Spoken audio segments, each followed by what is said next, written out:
Okay, let's zero in on the world here. Let's stop out of the universe. Let's get down to the world here, and let's go to Codex Vaticanus. I wish you could see it really close. Look right over there. Do you see all those little scribbles around the outside there? Do you see them? Yeah. Yeah, thank you for talking. I need to hear you. See all that? Yes. That's Susanna. Oh, Susanna, don't you lie to me. The Apocrypha is supposed to have Susanna in Daniel. But the Vaticanus didn't have Susanna in Daniel, so they scribbled it into the outside. I just thought you'd like to see that. This is a quote. This is from J. Neville Birdsall. He said, in short, he's a major text scholar, paleographer. They like the guy, okay? He died in 2005. In short, we cannot be certain of the exact date nor the place of origin of Codex Vaticanus, nor in spite of scholarly efforts can its history before the 15th century, 1400s, be traced. That's right. Did you get that? Yeah. Modern scholars cannot confirm that their baby, Codex Vaticanus, is any older than the 1400s AD. Despite all their research, they could only confirm what Erasmus said in the 1500s. Juan Ginés de Sepúlveda wrote to Erasmus on November 1st, 1533, these words, now this copy, talking about Vaticanus, is the most correct of all. See if you recognize this kind of words. You hear it all the time. The most correct of all, as its antiquity declares, which must not be doubted, but it was also converted from the most corrected copy and handed down to us by our elders. I translated from the Latin.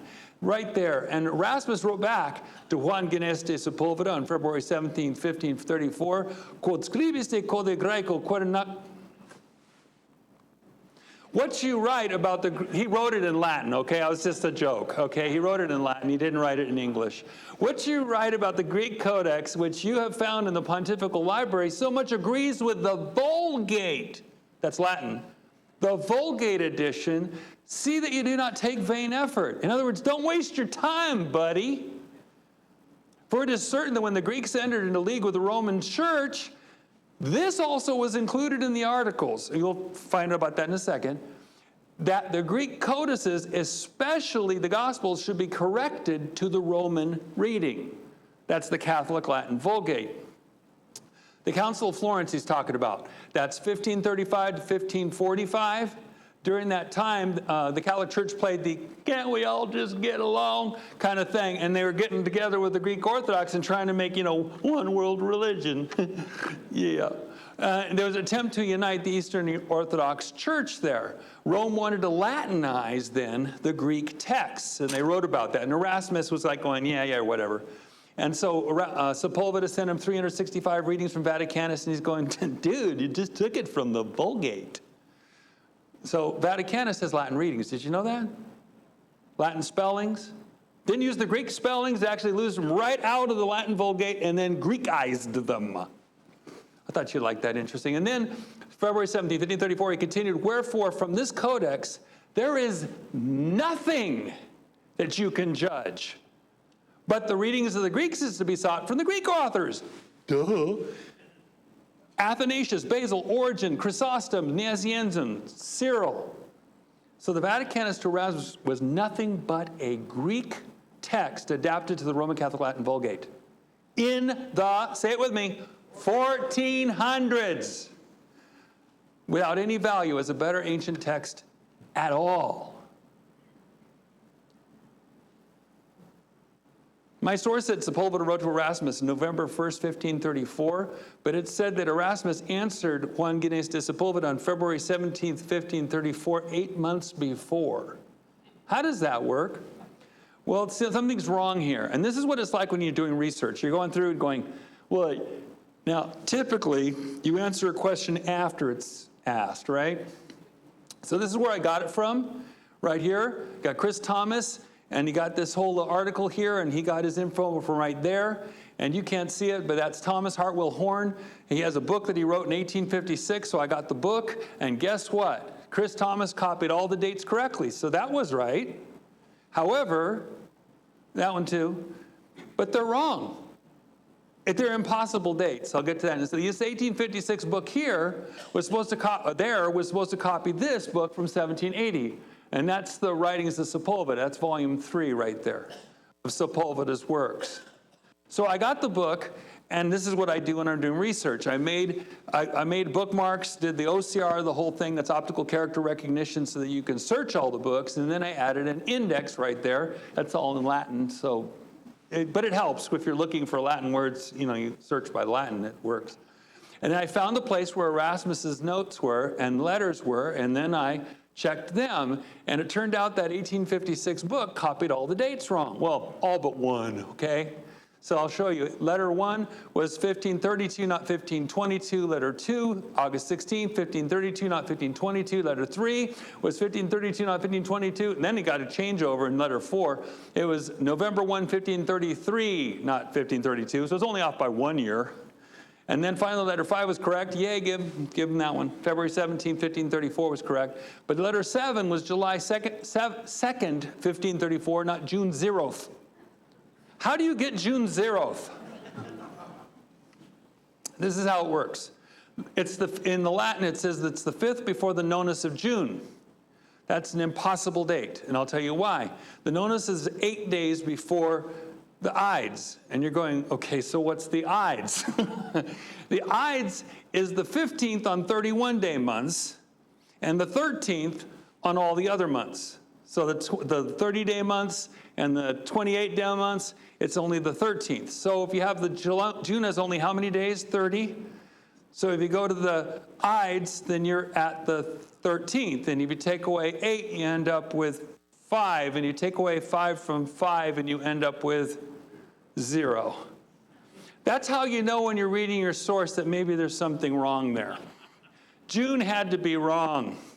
Fun fact, okay, but July has 31 days. So the Ides would be the 15th, 8 days before that. By the way, nonus means 9, not 8, but Romans count starting with their own day. So 3 days from now is 4 days for them. So 9 days is really 8. Do you understand what I'm saying? You count your own day, 1, 2, 3, 4, instead of 1, 2, 3, like we do. Okay, so that's why the nonus are 8 days before that. 15 minus 8 is 7. 7 minus 5 is 2. Thank you for somebody saying that. So there you go. That works. July 2nd makes perfect sense. That is what is in the original letter from Erasmus to Sepulveda. And people say King James people don't think things through. I did all that for a date. Not a date with her. I'll do anything for a date with her. We who trust the King James Bible aren't afraid of the truth. Remember, if you guys have watched any of my stuff or read any of my stuff, I was anti-King James.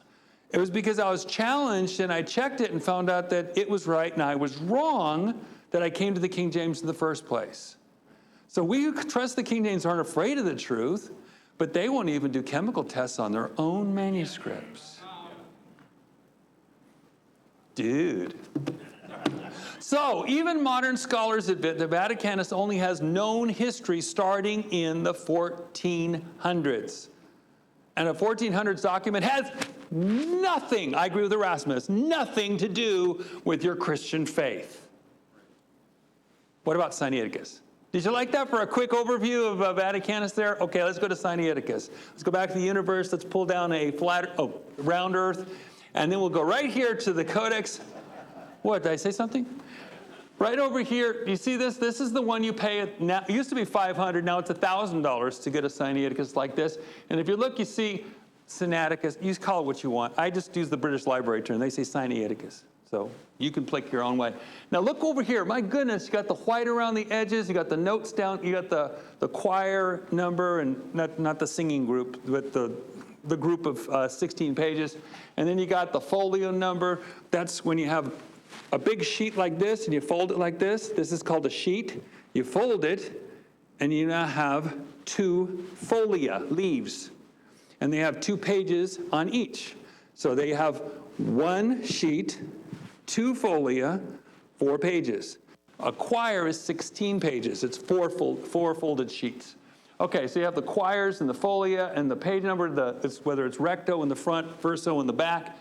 And then this is supposed to be the Sinaiticus. Now, really, the truth is, they didn't give it to you the way it really comes out, but you'll see that in a minute. They color all the pages like this. And I say they color it because they admitted it if you get the handout that goes with the thing when you buy it. So let's go on to the next slide here. This is what the real one looks like at the British Library right now. Look at those pages. Wow, it almost looks like nobody ever touched the edges, doesn't it?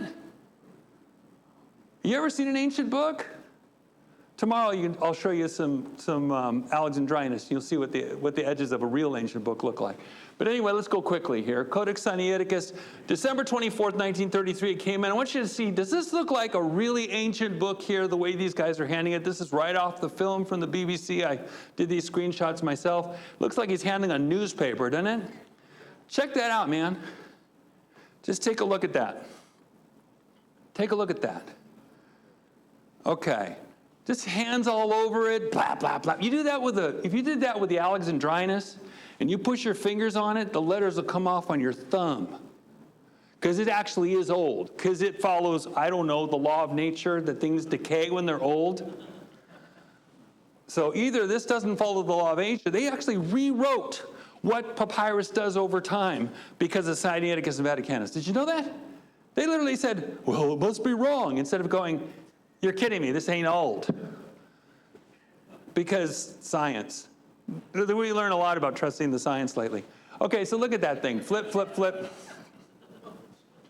All right, so then here's the lady. This is just lately. This is just the last few years. British Library, ladies taking theirs, go flip the pages, or whoop, and they even go flip, just like a page does. Just really nice. That's animal skin. Ancient 300s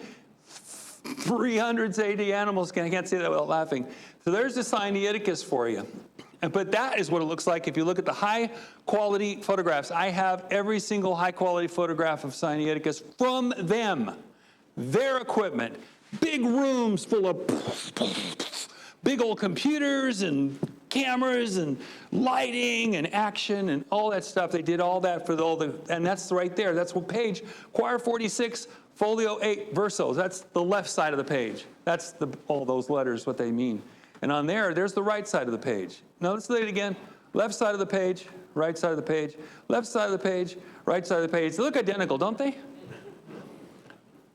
The right side of the page is what Tischendorf took out when he stole, borrowed, swiped the 43 folia of the Sinaiticus from the St. Catherine's Monastery in 1844. And that's what it looked like in 1859. And I don't know, what I said to Stephen Avery when he sent me to this back in 2014, I said, it looks like somebody spilled coffee, like I did in seminary. And he tried to blot it up, and he started spreading it. And he started spreading it on the different pages. I said, is it possible that somebody put something, that's when I do nothing about this. I just spent 4 hours looking at the manuscripts. I said, is it possible that somebody doctored it by, making it look older? Anyway, that's another story. You get to there. So let's put them side by side just to show you. And they said, you're making that up. I said, I didn't make it up. I'm not the photographer. They even put a neutral color behind it in order to bring out the natural color. It's all on the Sinaiticus website. You can see it for yourself. Now, there's the Sinaiticus. That's the mosaic I made from every single high-definition photograph, untouched whatsoever. Now, what do you see? You're going to become experts. Better than the experts. You're going to be better than the experts because you're actually going to tell the truth. So let's go right here. What color would you say that is? What color do you say that is? Okay, white and white. Those are all the pages that were taken by Tischendorf. I'm sure that's just a massive coincidence that they went straight to the King of Saxony and they were completely separated from the rest. And so they weren't able to be tampered with whatsoever, as Dr. Sorensen would tell you. So look right here, though. This is I wish I could. Right over here, look at this. This is the amazing thing. Watch this. Does this overall set of colors look the same as this overall set of colors? Actually, no. They look slightly different if you didn't have all these lights on it. If we had it dark in here, you could see it a lot better. I wish you could, because the shine is actually different. The part that's between these sections is different from the part in these sections. Then I looked over here, and you look, there's a big change right here, isn't there? What do you guess that is? Take a wild guess. No, but what do you think that last section is? Who said it? Stephen. New Testament. And look, right there is where it looks like it starts. So let's take a look. What is that right there? Matthew 1. So there were 3 sessions of staining that were done. When they got to the New Testament, they started to really pull out the letters, and it became a problem. So they had to really lighten up after that. I was able to do this while I was preparing for this, and I went, wait a second, could that be Matthew 1:1 right there? And I just zoomed in on it, and then I pulled in and got the stuff, and I went, oh my goodness, it is. That's awesome. You can actually see the different parts of the staining process that they did. And by the way, nature doesn't do that. Any other manuscript in the world does not age like that. Nothing does that. Men do that. It was doctored. Hope I'm not boring you. All right, so let's zip right through this because we don't have much time. That's not suspicious at all, is it? They want you to place your faith on stuff made from those 2 manuscripts. If you had the world's oldest Bible, why would you stain it? That was one of the early questions I had to answer. If you really believed you had the world's oldest Bible, why would you stain it? The only thing I can think of is maybe if he found out it's not the world's oldest Bible, but he wanted someone else to think that it was. What if somebody made an arrangement with Mr. Tischendorf? That's a thought that I started to develop. So there's St. Catherine's Monastery. That is the place where it was found, finally. And there's the drawing that was made of it in Vostok Christiansky. That's Russian, the first word, and the second one is Old Church Slavonic, because it was done by Porphyry Uspensky. That's his book of his drawings that he did. He did a good job. I mean, man, dude, that's good art. I like art. And so it's actually called, in English, when you take the Russian and the Old Church Slavonic, it's the Christian East, and it's talking about the monastery. This is Porphyry Uspensky, just some dumb guy, right? He went to Theological Seminary, Kostroma, candidate of theology, St. Petersburg, in 1818 to 24. And then he became a hierodeacon, a monk deacon. After that, became a teacher of religion at Richelieu Lyceum, Odessa. Then he became a archimandrite, which is the guy just below a bishop. Then after that, he became the abbot of the monastery of the Domitian in Odessa. Then he learned modern Greek. He already knew ancient Greek, because that's what is his religion. He learned Italian on top of that. In 1838, he became the head of Kherson Theological Seminary in Ukraine. That's some place you never heard of before. Priest for the Russian Ecclesiastical Mission in Vienna. And then he learned German, and then he studied the Southwestern Slavs. This guy is just some ordinary dude, right? Off the street. Then he was sent to Jerusalem. Then he decided to visit the monasteries because he had the authority to do so. Don't let anybody fool you about this guy, Porphyry Uspensky. You ever hear his name? Oh, he didn't have any authority. Yes, he did. He had the authority to do everything he did. He visited Middle East, Egypt, Sinai, Mount Athos in Greece, etc. Then he visited in 1845 St. Catherine's. He saw the Sinaiticus. He saw it again 5 years later. And both times he talked about it as what color? White. 1856, he published books on them. I have them. I got to translate them from Old Church Slavonic. I don't know any of that, but I used Bulgarian, Russian, and Slovene. I don't know them either, but I'm a linguist. I just did my best. Did my best translation, and then we found out there's this person who knows Old Church Slavonic. And in the Ukraine, it was the Spillman family knew somebody. So she translated it into Russian, and then they translated it in English, and we put mine and theirs next to each other, and they were over 95% identical. In fact, theirs was more convicting than mine. I actually held back, went, oh, it couldn't be that. Oh, it was. And it was really cool. We published that in the book, and so you can see that for yourself. He said this about Sinaiticus: the first manuscript containing the Old Testament, which was incomplete, and the entire New Testament with the epistles of St. Barnabas and the book of Hermas, was written on the finest white parchment, on the fourth tier of a long white sheet. Porphyry was a highly educated man with legitimate access to manuscripts. This was unlike hidden hand Constantine Tischendorf. Debbie drew that. 1832, he went to high school. I know that. What a surprise, right? At the Gymnasium of Plauen, he learned some Greek and Latin.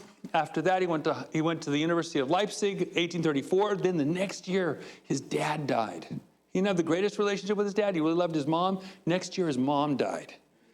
Now, that's hard when you're going to college. But he did. He made it through the 4-year degree at 23 years old. And then he really got into it. Actually, no, that's it.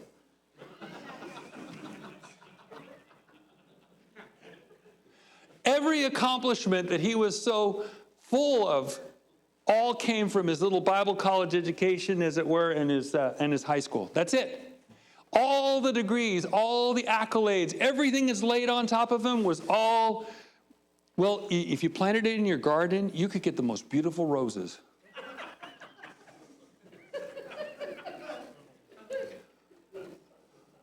He decided to correct what he called the hereditary sin of the received text behind our King James Bibles. That was it's his words, not mine. I didn't make them up. He wrote it. What kind of man was Tischendorf? You know the 3 temptations of the man of God?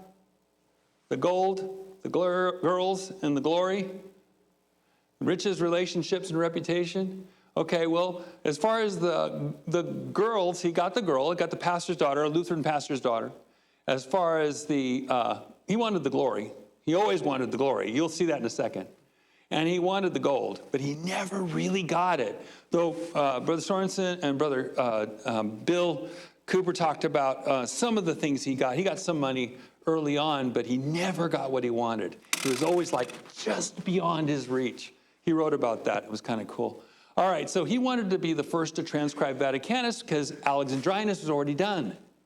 And he went to Ephraemi Scriptus, but after, his 2 years and all the time he spent in Paris on it, it wasn't a big thing. He got some accolades, but he didn't get what he wanted. His candy-coated carrot was the Vaticanus. He wanted to get in, but then he got an offer he couldn't refuse. And the one he wouldn't talk about. This man who blabbed more than anybody I've ever seen was silent about his meeting with the Pope. So he got a special audience with Pope Gregory XVI. This is the one, if you read Brother Sorensen's book and Brother Cooper's book, you'll find that Gregory XVI was the one who was killing people. He was the one pope who was enthusiastic about turning people over to the Inquisition for execution. Okay? And he takes Tischendorf. I'm sure that's not suspicious at all, is it? Unless they thought they could get something out of him, right? Well, Tischendorf wanted to make a name for himself. Pope held to the Vaticanus. He wanted to make his own copy, so he met. There he is, Pope Gregory XVI, in May 1843. He'd been there since February. How does that work out? Why then? Why did he stay in the city, and what else was happening? I had created a timeline on Sinaiticus, and suddenly a bunch of dates started to coalesce. Take a look. Meeting with Tischendorf. Oh, you can't read that from there. This is the book, Who Faked the World's Oldest Bible. I'll make it a little bigger there. There we go. So in 1843, in January, Tischendorf was lauded for deciphering the Ephraemi Scriptus, which, read the book. It's another story. He set out for other locations in January looking for manuscripts. In February is when a monk named Kalanichos saw Simonides, Constantine Simonides, working on the Sinaiticus at Panteleimon Monastery on Mount Athos. And you can learn about that. We don't have a whole lot of time because it's really short. I'll go really fast. But my point is, there's a point where Simonides is going over the text of Barnabas because he has 7 different copies, and he's got one back from Callistratus, the editor of the one that's in the Sinaiticus. I had a theory a long time ago that all the corrections in the Sinaiticus would match Simonides' published text of Barnabas, and they do. They match. Do you understand what that means? That means the person whoever wrote Sinaiticus, and then I had another theory, that one of those 7 monasteries or places, manuscripts of Barnabas that he had in the footnotes would match the original Sinaiticus. And I was right. The Gasparios matches Sinaiticus. And the center text in his book on Barnabas matches all the corrections. You can go right online and see them for yourself if you want to read the Greek, but it's right there in my book as well. You can see it. It all matches up. So Simonides really was the author. He really did put this together. His story really does hold. So at the same time, though, he starts looking at, he did what I would do. I just thought, what would I do? I would be so focused on that and my 7 copies of Barnabas, and nobody's ever seen the first 4 chapters in the first part of the 5th. Nobody has. They've only made emendations of it. Nobody's ever seen it, and I've got all these copies of it. I want to get this published. And then he starts looking, what about the other stuff that my great uncle gave me to do? And he starts seeing all the changes. he made a promise to his great uncle. It's written in his biography. He wants to do what his great uncle has left him to do. He's supposed to get this out. They want to get that printing press, of course, for the monastery so that people stop stealing their manuscripts and they can print them instead and keep them at the monastery. It makes perfect sense. He'd be betraying his uncle if he went and changed the text back to the regular Byzantine text, but the corrections were changing it back to the Byzantine text. And that wasn't, his great uncle was actually a text critic, just like Tischendorf. Simonides didn't know that. He just knew he loved his uncle. So he wasn't going to do it. He got away from the Sinaiticus, and he took off. And I had a theory about the timing of it. And when my son and I translated the introduction to the book of Barnabas that he published in 1843, it matched my theory exactly to the dates. That's when Tischendorf was in Rome.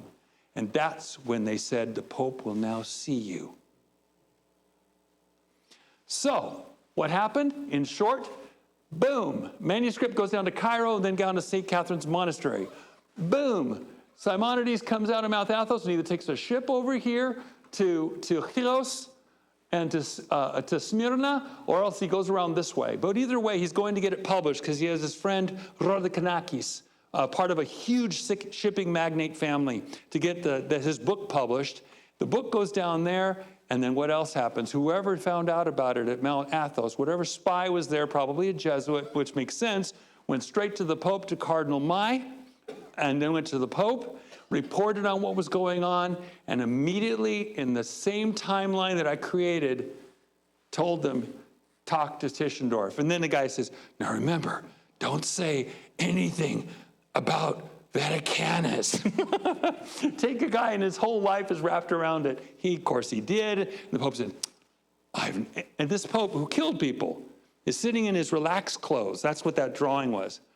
And he's saying, I'm sorry, I haven't heard about that. Of course you can talk to me about it. And he basically gave him an offer he couldn't refuse. And what was that offer?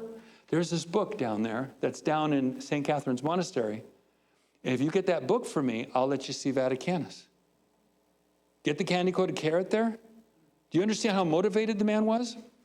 All right, I'm going really fast now. But are you kind of keeping up with where I am? Do you kind of see where I am? Okay, let's go forward. Constantine Simonides was born my birthday, November 5th, 1820, though a little bit older than I. Took his uncle, great-uncle Benedict's life work and made a Bible in the Old Codex format as a present to Tsar Nicholas I and hoped for a printing press for Panteleimon Monastery, which his great-uncle had actually spent all his life fixing after the Greek War for independence, starting in 1821. Then 1839 to 41, he transcribed what his great-uncle did. It's in my book. You can look it up, all the details. This is Constantine Tischendorf getting older. Debbie drew that one too. It's awesome. Took the Sinaiticus, and what did he do with it? He stated it was made in the 300s AD. Now, if you've done that and you figured out it wasn't, after you take the 43 folia, you got to color that puppy. You got to make it look older. And there's a lot of counterfeiting that could do it. And the person who did it, I think, was criminal Kyrillos, the guy he called Cyril. And that's a whole story, and it's so fun. It was so fun finding out all the information and what was said in confessional about him. He's really a Muslim spy. Great stuff. He beat the monks when he got his power. Anyway, when Simonides said he made it, of course, Constantine called him a liar and acted like he didn't know Greek, which is he was a Greek. And then he got rewarded by the Pope. He got many honors. See all that? That's 10 lines of honors. If you can't read it, it's right there. Translate it from the Latin. That's a bunch of abbreviations. I needed an AI to help me with that one. That was difficult. Look at all that. Look at all that. That's all his accolades that he got. He was threatened by Simonides. He's threatened by Porphyry, Uspensky's words. So then he called Uspensky ignorant. He got 4 years of college and he thinks he knows everything. Wow, that sounds like today. All right, so he never got the gold. It always eluded him, and what was the result? You got the King James Bible, and you got Constantine Tischendorf, and you have a result of Bibles that follow them too. Take a look with this. Just look at these real quick with me, okay? I did this a few months ago. I started checking the text myself. Every single part that says Jesus is creator is being removed from the modern Bibles by simply changing the instrumentation by Jesus to making him a middleman through Jesus. So take a look. English Standard, through him. Legacy Standard, that's the John MacArthur Special. New American Standard, through him. NIV, God who created all things. It's not even there. The rest, by Jesus Christ, isn't even in the verse there. NL, the New Living, through him, God created. God created. So they changed and added God created, even though that's not in the Greek, because they didn't want by him, right, by Christ, were created all things. So they went through him, and they wrote God created everything through him. They actually changed scripture there. There's the Mev. Some people really love the Mev, the modern English version. There it is. And through him made the world. They're also talking about instrumentality. They're talking about God just using Jesus. Is Jesus not God? Did Jesus not become the creator? Of course he did. The doctrine of Jesus Christ as creator is being eliminated from modern Bibles. Here's the Mev again. Where is origins? God has origins? Jesus has an origin? I thought he's from forever. That's what it says in my Bible, his goings forth. He was already going forth. Amen. I could go into a lot of detail, but you can watch another video on that. From everlasting. They say his origins are old from ancient days. The MFE is not just an updated King James. Get it? Your King James says Jesus Christ is eternal. He didn't have an origin in ancient days. Okay, virgin or young woman? The young woman with child. It says in what? Oh my goodness. Your King James says Jesus Christ was born of a virgin. Agrees with Matthew 1:23. Narrow or difficult? NKJV says it's difficult way to lead their life. I thought his yoke was easy. New King James, the message of the cross is us who are being saved. We're off on the road to salvation. That's what it says in one of the translations, the Jerusalem Bible. It says the road to salvation, because Catholics believe in a progressive salvation. Not that you are saved or you're damned, but you're one or the other. Here's the NAS legacy. He who does not obey the Son will not see life. This is a back door. They took not believe and changed it into not obey. But if not obeying doesn't get you doesn't let you see life, then that means only obeying, obedience rather than faith gives you salvation. Get it? He believeth not. They actually go through the back door by that, and you'll find it in different versions as well. The King James Bible answers your questions. The King James Bible makes your hope sure. Hebrews 6:19. You want to read it with me? Which hope we have as an anchor of the soul, both sure and steadfast. That's it. Other Bibles leave you unsure. King James Bible is the end time Bible. Now read this one with me. Heaven and earth shall pass away, but my words shall not pass away. God bless y'all.